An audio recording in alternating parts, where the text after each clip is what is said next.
So Leinster have beaten Leicester by 23 points to 14 in our live commentary here on Off the Ball on News Talk. They're into the last four of the Heineken Champions Cup. They will welcome Toulouse to Dublin next weekend for the semi-final after Toulouse beat Munster 4-2 on spot kicks, penalty kicks at the Aviva Stadium. They finished 24 points apiece at the end of extra time. A heartbreaking defeat for Munster this afternoon.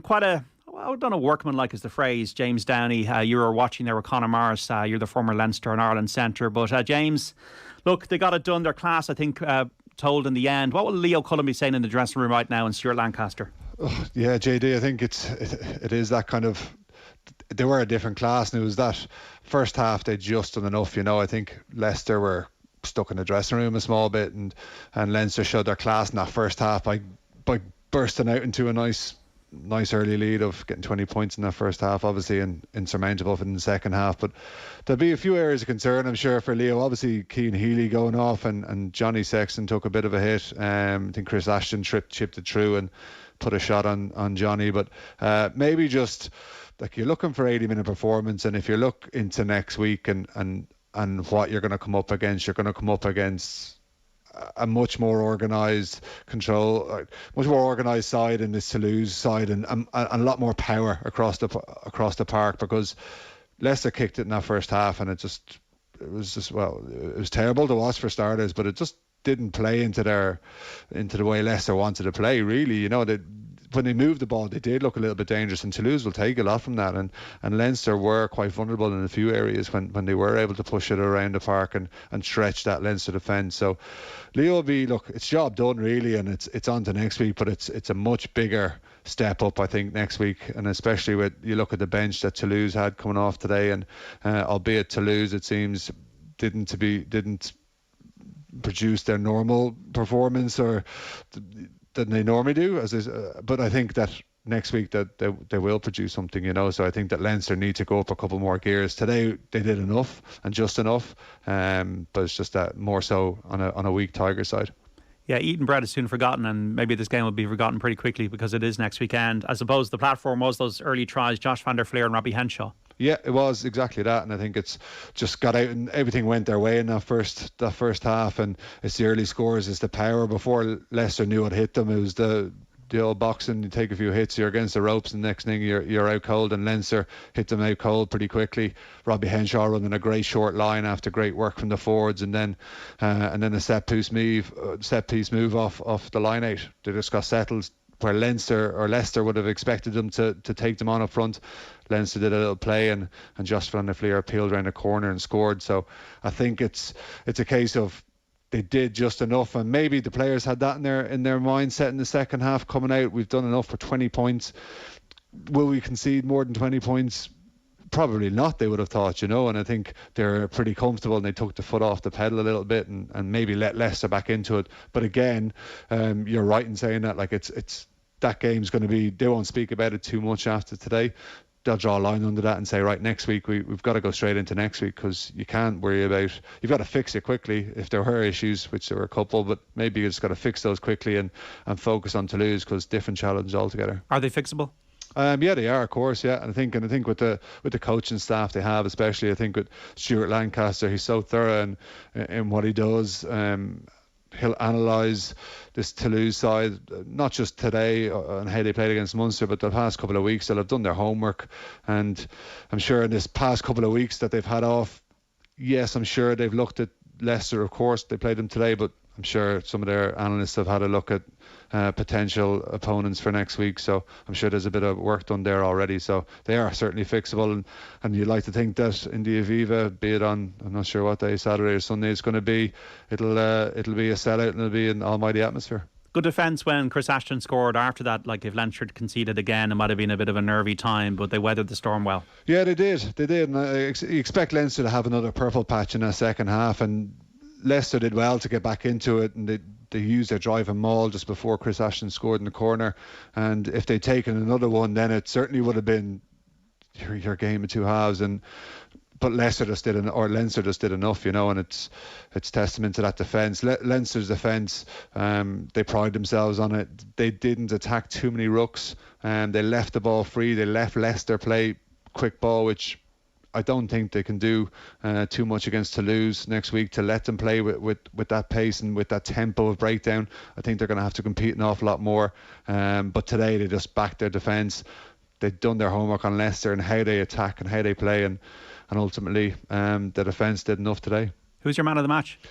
Gibson Park, I think, was superb in everything he did. He's in that pivotal position at 9 across the year.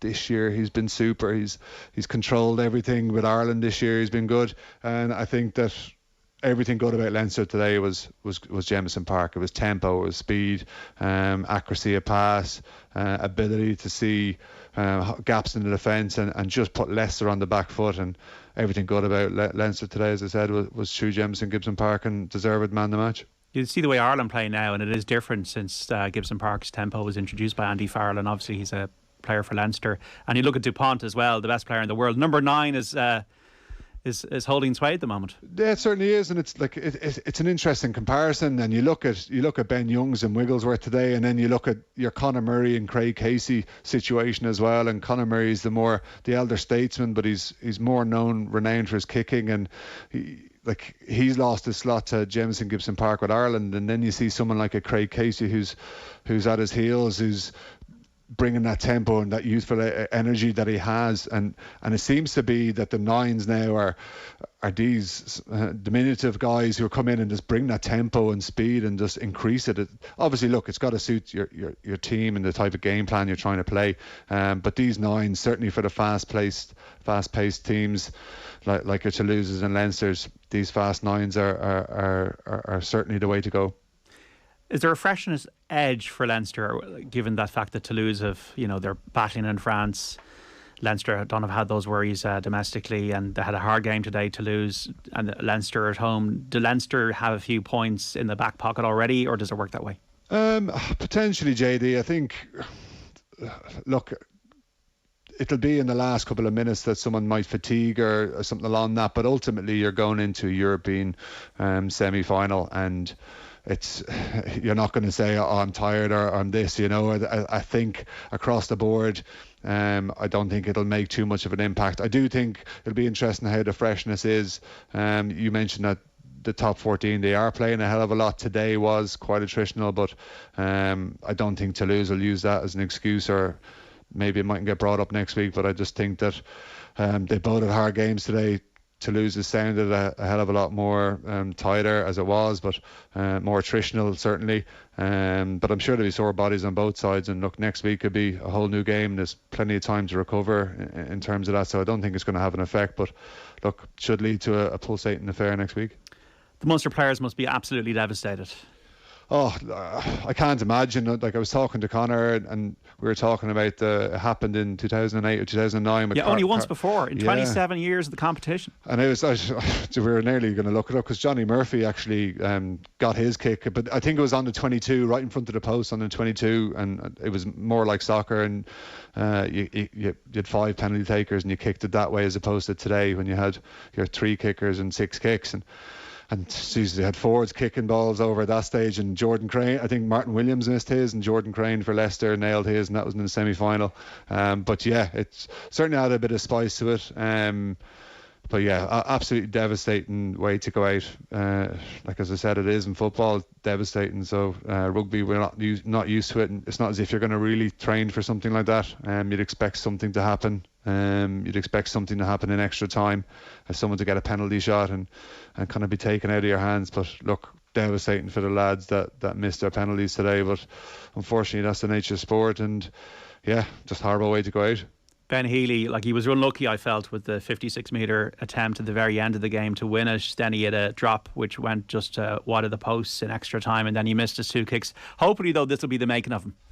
Yeah, and look, that's the way you have to look at it. You have to look at that positive spin and go, look, it happens, and you've got to turn and learn from it. And on another day, he lands that 56-metre. I saw that kick, actually, and it was agonisingly close, But on another day, a little bit of wind behind him perhaps, and that sails over, and he's the hero. But again, that's the nature of sport, and he's going to have to kind of dust himself down and get on with things, because it's Munster going to try and win this URC and try and kick on from it. So he's going to be a pivotal part of that. So look, as I say, it happens in sport, and hopefully he can bounce back and not worry about it for too long. I feel Munster have turned a little bit of a corner. Generally in Europe they've fizzled out in recent years, James, but like Graham Rowntree, Mike Prendergast, they've got stuff to work on.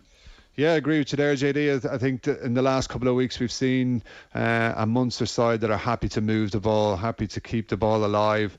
There's a time and a place to rely on kicking, but I think they've shown that there is an element where they can evolve. There's an evolution there that Mike Prendergast can come in and really put a stamp on, get their identity, I wouldn't say back, but just evolve it, the way they're trying to go forward and the way they're trying to manipulate defences, not be as set piece orientated as they have been.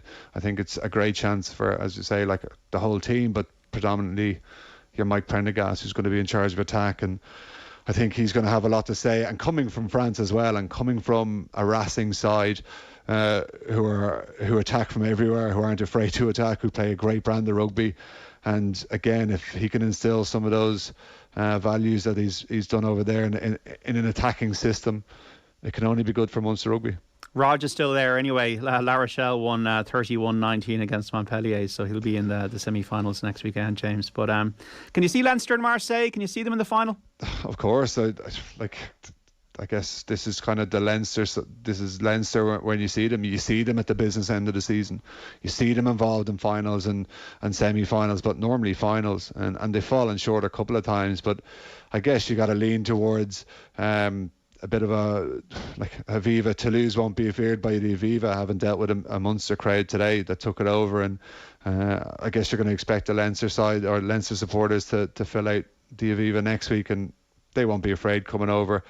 But I just think that this Leinster side are a quality side now, and I think they've learned over the past couple of years in terms of defeats, in how to deal with physicality, how to deal with these power sides, and I do expect them to overcome it. And then look, you get to Marseille, and sure, who knows, you're in a final and it's 80 minutes. But look, they have a big 80 minutes next week, and it'll be a great pulsating affair. All right, James, Downey, thanks so much for speaking to us today.